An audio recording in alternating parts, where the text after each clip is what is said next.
So I've got the Movo VXR10, and as you can see, it's just above here.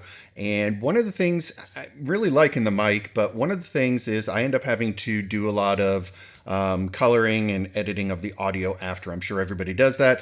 Everybody says that they're like testing a microphone. You listen to it and it's like, oh, here it is straight out of the camera. Well, no, it's usually colored because it's pretty flat response when you listen to it straight. So I can be talking and do this as the straight microphone.